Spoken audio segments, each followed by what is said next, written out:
Hi kids, Miss Dawn here with another story for you. Today we are going to read the book Sleeping Beauty, adapted by Teitelbaum.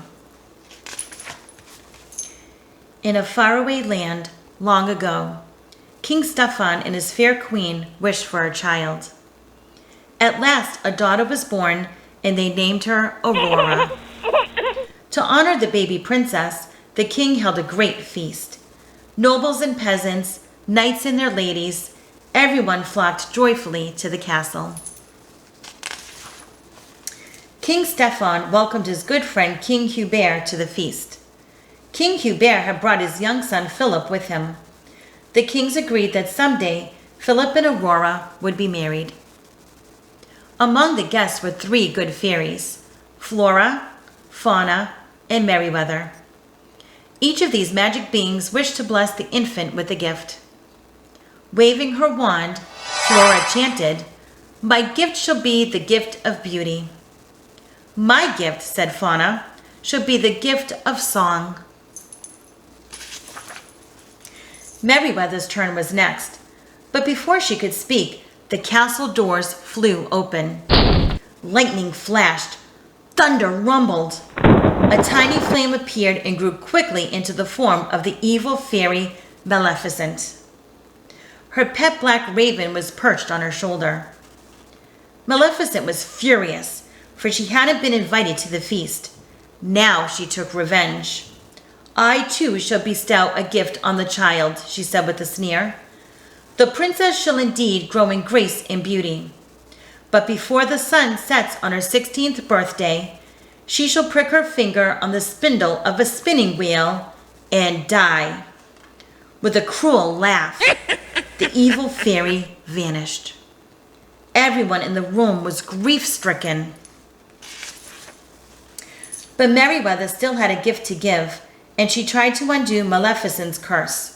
She said to the infant, "If through this wicked witch's trick a spindle should your finger prick, not in death, but just in sleep, the faithful prophecy you'll keep. And from this slumber you shall wake, when true love's kiss the spell should break."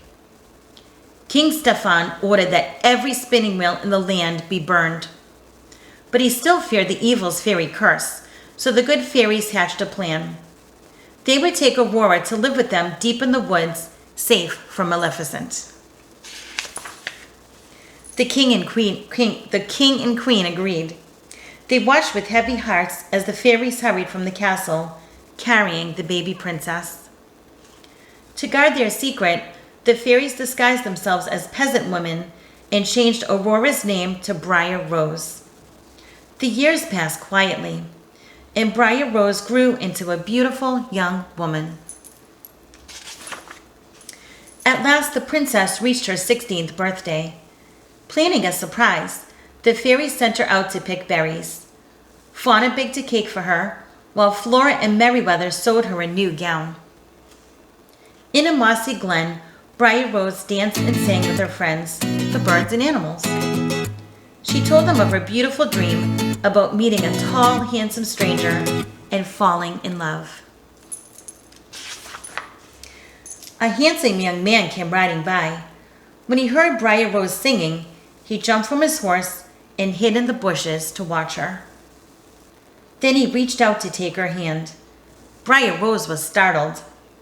"I didn't mean to frighten you," the young man said. "But don't you remember? We've met before." They had met once upon a dream. Briar Rose felt very happy. She and her admirer gazed into each other's eyes. The young man didn't know she was Princess Aurora, and she didn't know he was Prince Philip, to whom she had been promised in marriage many years before.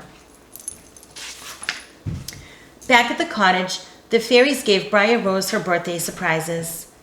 Then Briar Rose told them that she had fallen in love. "Oh no!" they cried.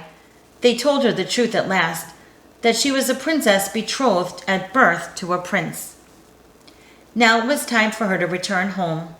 So poor Aurora was led away, longing for a handsome stranger.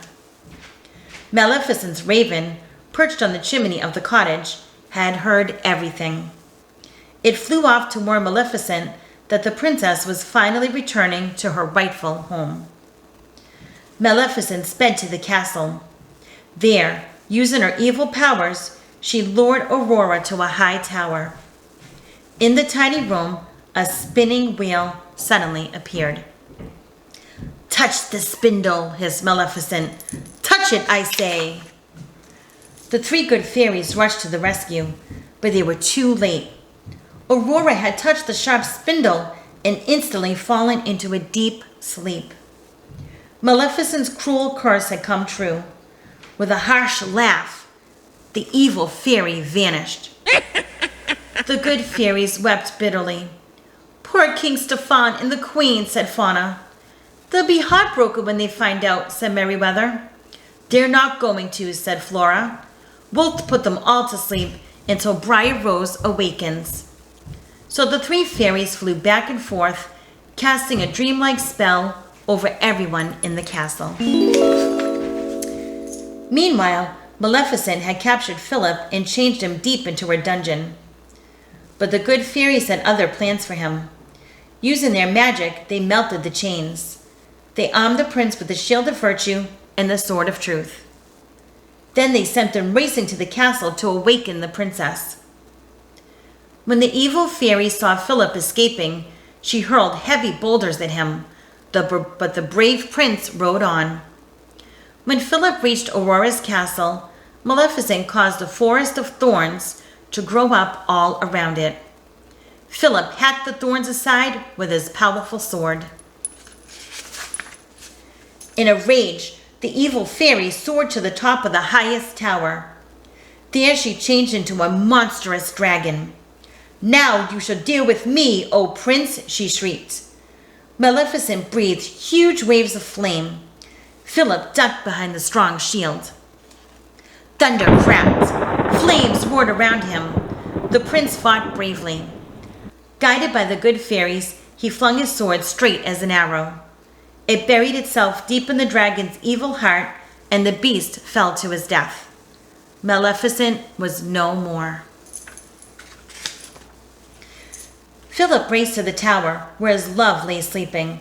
Gently he kissed her. Aurora's eyes slowly opened. Now everyone was awake. The king and queen were overjoyed to see their daughter again, and wedding plans were soon made. The good fairies were blissful too, and it all ended just the way it should. Happily ever after. The end. So what did you think of that? So that evil queen did a bad thing, didn't she? And what for? All because she wasn't invited to the party. So that wasn't a very nice thing to do, was it? But the three good fairies did really good, and they took her away, gave her a new name, made her grow up into a beautiful young woman, and it was time for her return to home. They made sure that once she was asleep, no one knew about it. So in the end, it all worked out because she woke up and the evil queen was gone for good. All right, guys. Thanks for joining me. Until next time, have a good day and a good night.